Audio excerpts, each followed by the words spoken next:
Purnia range के IG Shivdeep लांडे का non stop दौरा जारी है। कटिहार और किशनगंज के बाद तीसरे दिन अररिया का दौरा किया है। जिला मुख्यालय पहुंचने पर उन्हें गार्ड ऑफ ऑनर दिया गया। उसके बाद एसपी के साथ पुलिस अधिकारियों की बैठक की है, जिसमें लॉ एंड ऑर्डर की स्थिति की समीक्षा की गई। बिहार के तेज तर्रार आईपीएस शिवदीप वर्मन लांडे ने मीडिया को बताया, इलाके के युवा ड्रग्स के नशे की गिरफ्त में आ रहे हैं, जो नई पीढ़ी को खत्म करने की साजिश रची जा रही है, जिससे छुटकारा दिलाना बेहद जरूरी है। इस गैंग के सरगना को पकड़ने की जरूरत है, तब जाकर इस धंधे पर नकेल कसी जा सकेगी। अररिया जिला के पूर्व एसपी ने मीडिया से बात करते हुए कहा कि मैंने काफी समय एसपी के रूप में काम किया है, यहाँ की स्थिति से पूरी तरह से वाकिफ हूँ। यहाँ उस समय जमीन के विवाद जैसे मामले काफी फैले हुए थे, जिस पर मैंने अंकुश लगाने का काम किया था। उन्होंने कहा कि अभी सबसे ज्यादा जरूरत नशे के कारोबार पर अंकुश लगाने की है। इसके लिए मैंने यहाँ के एसपी सहित पुलिस पदाधिकारी को कई निर्देश दिए हैं। आईजी शिवदीप लांडे ने हड़ियाबाड़ा पहुंचकर पुलिस लाइन के निर्माण कार्य का जायजा लिया। 53 करोड़ की लागत से भवनों को तैयार किया जा रहा है, जिसे जल्द पूरा किए जाने की उम्मीद जताई है। 12-13 साल बाद मैं यहाँ आया हूँ। मैं यहाँ अररिया का एसपी था। उस वक्त पाटवीरगंज में गोलीकांड हुआ था और एक राइट लाइक सिचुएशन थी। तब मेरा पोस्टिंग वहाँ से पटना सिटी एसपी से यहाँ किया गया था और काफ़ी अच्छा अनुभव हो रहा था अररिया का। और एक दिल से जुड़ाव था सारी, और आप लोगों के केसेस देख के भी सारी मेमोरी ताज़ा हो गई। सारे केसेस मुझे याद आ गए। आप लोगों का उस वक्त सपोर्ट भी काफ़ी अच्छा रहा था। और मैं ये खुल के बोल सकता हूँ कि अभी तक मेरे करियर में मैंने मुंबई में भी काम किया, पटना में भी काम किया, मुजफ्फरपुर रेंज में भी एज आईजी के तौर पे काम किया, 3-4 डिस्ट्रिक्ट में एसपी के तौर पे भी काम किया। लेकिन जो अररिया का मीडिया जो मुझे कोऑपरेटिव लगा और एक सोसाइटी के लिए जो हेल्पफुल रहा है पुलिस के लिए हमेशा, वो मुझे कहीं पे नहीं दिखाई दिया।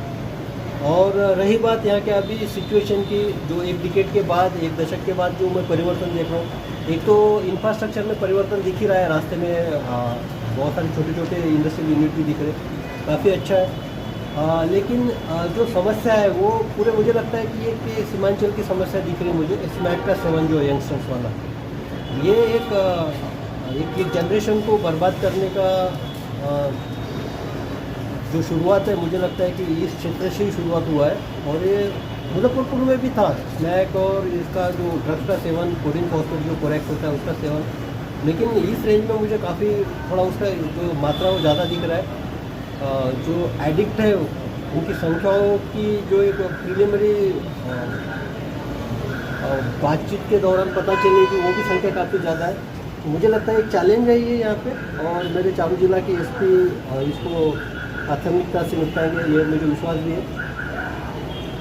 सबसे इम्पोर्टेंट बात है कि अभी मैं आईजी पूर्णिया के रेंज के तौर पे आया हूँ, तो हमेशा एसपी की जो होती है एक इंस्टीट्यूशन होती है, संस्था होती है। मेरी भूमिका एसपी की जो संस्था है, तो यहाँ पे एसपी अररिया अमित है, तो उसको जहाँ पे ज़रूरत है वहाँ पे मार्गदर्शन करना, जहाँ पे उसको हमें सपोर्ट की ज़रूरत है वहाँ पे सपोर्ट देना, उसको एक अच्छा पदाधिकारी के तौर पे, लोगों में एक अच्छी इमेज के तौर पे, जहाँ पर भी मेरी जिस भी टाइप से हेल्प चाहिए वो देना। यानी इन नटशेल मुझे एक अभिभावक की तरह यहाँ पे भूमिका निभानी है। और कोई बात ऐसी होती है कि जो डिस्ट्रिक्ट कप्तान का जो होता है एक ज्यूडिक्शन होता है, जैसा अमित का ज्यूडिक्शन अररिया डिस्ट्रिक्ट तक सीमित है। अगर कोई ऐसी ऑर्गेनाइज क्राइम की गैंग है जो कि इंटर डिस्ट्रिक्ट काम करती है, इंटर स्टेट काम करती है, तो उसमें मैं खुद होकर इनिशिएट करके कार्रवाई कर सकता हूँ, सारे डिस्ट्रिक्ट एसपीस को साथ में लेकर।